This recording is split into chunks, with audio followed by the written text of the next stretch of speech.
Shalom, perkenalkan nama saya Marcella Hama Aling, mahasiswa semester 5 Prodi PAK, Fakultas Ilmu Pendidikan Kristen. Dan di video kali ini saya akan menjelaskan beberapa materi dalam mata kuliah Misiologi yang sudah disampaikan oleh dosen pengampu mata kuliah Misiologi di dalam pertemuan satu semester ini. Nah teman-teman, adapun pokok pembahasan dalam mata kuliah misiologi ini ada 6, yaitu yang pertama ada pengertian misi dan misiologi itu sendiri, yang kedua ada pekerjaan misi, yang ketiga dasar misi dalam Alkitab, itu dalam perjanjian lama maupun perjanjian baru, yang keempat gereja adalah misionaris, yang kelima unsur apa saja yang mempengaruhi pelayanan misi, dan yang keenam faktor apa saja yang menghambat dari pelayanan misi itu sendiri. Sekarang kita masuk dalam pokok pembahasan yang pertama, yaitu pengertian misi. Nah, teman-teman, dari beberapa pembahasan yang sudah dilakukan pada pertemuan-pertemuan sebelumnya, jadi menurut saya, misi itu adalah sesuatu hal yang merupakan suatu proses di mana suatu proses itu yang akan kita capai atau kita gali terus untuk mendapatkan suatu tujuan yang kita maksud. Nah, sedangkan misiologi itu sendiri, menurut saya pribadi, misiologi itu merupakan suatu bagian dari misi, di mana bagian ini berhubungan dengan suatu pengutusan seseorang yang dilakukan oleh Tuhan Yesus Kristus, di mana dengan adanya pelayanan misi ini atau pengutusan seseorang ini, di mana seseorang yang sebelumnya belum pernah mengenal Tuhan Yesus, setelah dia mendapatkan pelayanan misi dari seseorang yang diutus ini, maka dia menjadi kenal dengan Tuhan Yesus Kristus. Nah, karena lewat pemberitaan Injil yang disampaikan oleh seseorang itu, maka lama-kelamaan dia pun akan menerima Tuhan Yesus Kristus. Nah, tujuan dari misi itu sendiri adalah untuk mengembangkan di dalam diri manusia sifat-sifat seperti Kristus dan mengubah masyarakat sehingga dunia ini menjadi tempat yang lebih baik dan lebih layak untuk dihuni. Nah, teman-teman, di sini ada 3 hakikat misi menurut David W. Ellis, yaitu yang pertama proklamasi. Nah, maksudnya di sini adalah gereja terpanggil untuk memproklamasikan Kristus kepada dunia. Yang kedua, ada kesaksian. Gereja terpanggil untuk hidup seperti Kristus di dunia dengan kesalehan dan keesaannya. Yang ketiga ada pelayanan. Nah, pelayanan di sini dimaksud yaitu gereja terpanggil untuk melayani dan menjalani aksi-aksi sosial dengan kasih Kristus bagi dunia. Nah, selain pendapat dari David W. Ellis, ada juga pendapat dari C.H. Abineno, yaitu yang pertama pemberitaan firman. Gereja terpanggil untuk memberitakan firman agar manusia menyadari bahwa alam itu bukan dipandang sebagai kekuasaan, tetapi sebagai sesama ciptaan. Yang kedua ada persekutuan. Nah, gereja terpanggil sebagai suatu persekutuan yang menghubungkan Kristus dengan dunia. Yang ketiga ada pelayanan. Nah, gereja terpanggil untuk melayani jemaat dan dasar pelayanan mengacu kepada Yesus Kristus sebagai teladan. Nah, sekarang kita masuk dalam pokok pembahasan yang kedua, yaitu pekerjaan misi. Yang pertama di sini ada missio Dei. Nah, missio Dei berasal dari bahasa Latin, misi artinya mengirimkan, Dei artinya Allah. Jadi missio Dei artinya Allah mengirim atau mengutus. Nah, missio Dei ini terdiri dari 3 struktur. Yang pertama unsur yang mengutus. Nah, unsur yang mengutus di sini itu Allah Bapa. Bapa mengasihi manusia yang telah jatuh ke dalam dosa, dan Dia tidak membiarkan manusia itu berlarut-larut di dalam kesedihan, pergumulan melepaskan diri dari dosa. Oleh karena itu, Bapa mengirim anaknya yang tunggal untuk menyelamatkan manusia dari dosa.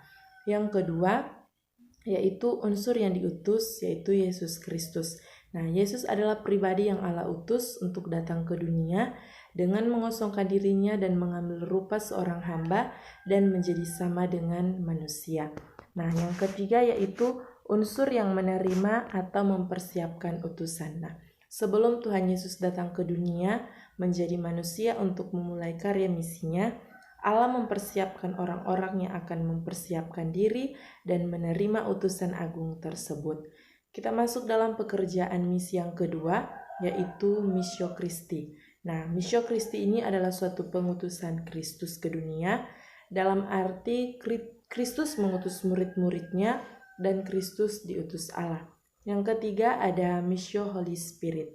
Nah, Missio Holy Spirit ini adalah Roh Kudus yang adalah pribadi ilahi, setara dalam martabat dan keagungan dengan Bapa dan Putra.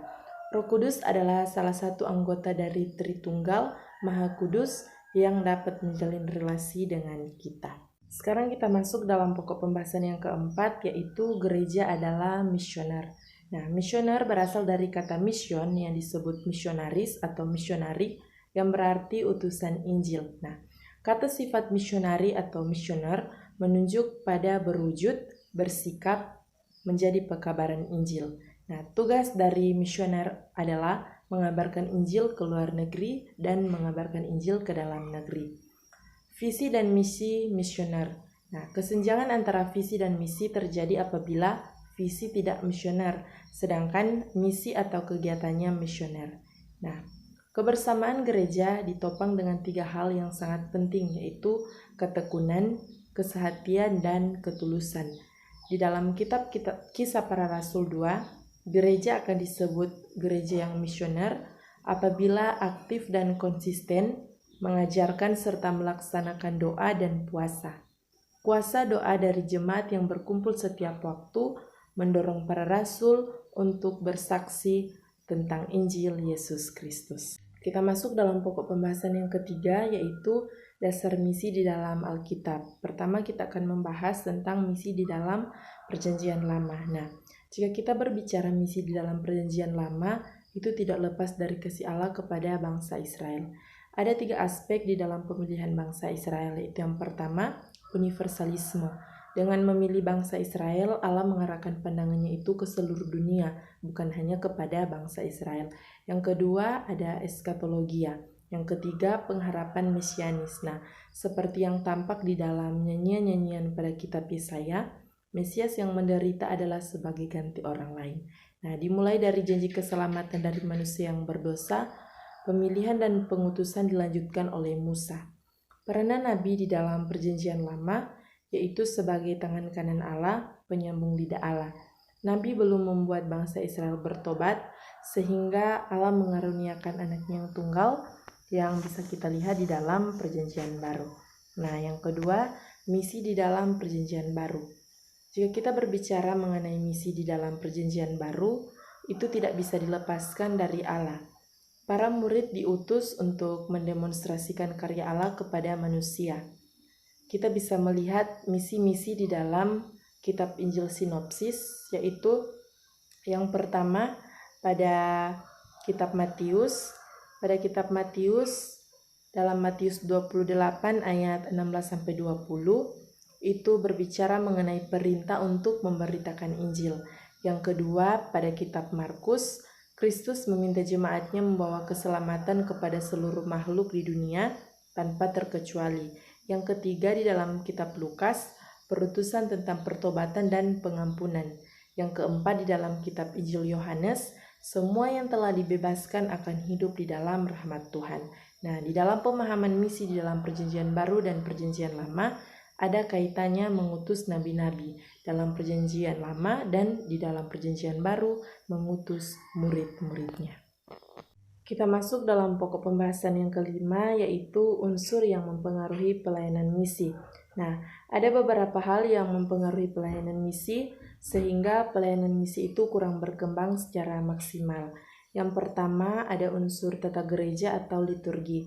Seperti yang kita ketahui bahwa liturgi adalah sarana yang dipakai Kristus di dalam memerintah gerejanya. Oleh karena itu, liturgi tidak boleh dijadikan tujuan tersendiri. Yang kedua, ada unsur doktrin yang dianut. Nah, Kristen Protestan menganut ajaran Calvinis. Salah satu doktrin yang dipegang oleh kalangan Protestan adalah predestinasi. Nah, predestinasi ini adalah suatu titah Allah yang kekal, di mana Allah sendiri yang menetapkan hal-hal yang akan terjadi atas diri manusia secara pribadi. Doktrin ini sangat mempengaruhi perkembangan misi di dalam lingkungan Protestan. Nah, selanjutnya kita masuk dalam pembahasan pokok yang terakhir, yaitu pembahasan ke-6 tentang faktor penghambat pelayanan misi. Nah, faktor-faktor yang menjadi penghalang atau penghambat di dalam pelayanan misi terdiri dari 2 faktor, yaitu faktor internal dan faktor eksternal. Nah, faktor internal yang pertama, gereja terlalu atau lebih mementingkan kesaksian dan keesaan gereja. Yang kedua, pemimpin gereja tidak mendapat pengajaran lebih tentang pentingnya penginjilan pelayanan misi. Yang ketiga, pembuatan program tahunan gereja yang tidak sesuai dengan amanat agung. Yang keempat, gereja tidak mengalokasikan anggaran untuk kepentingan pekabaran Injil. Nah, kita masuk dalam faktor yang kedua, yaitu faktor eksternal atau faktor dari luar. Nah, faktor-faktor dari luar itu seperti faktor ekonomi, sosial, politik, pendidikan, keamanan, dan kebudayaan yang sangat memiliki keterkaitan dan sangat mempengaruhi pelayanan misi karena ada positif negatifnya dan ada juga kekurangan dan kelebihannya. Nah, sekian pembahasan materi misiologi dari saya. Diucapkan banyak terima kasih. Shalom.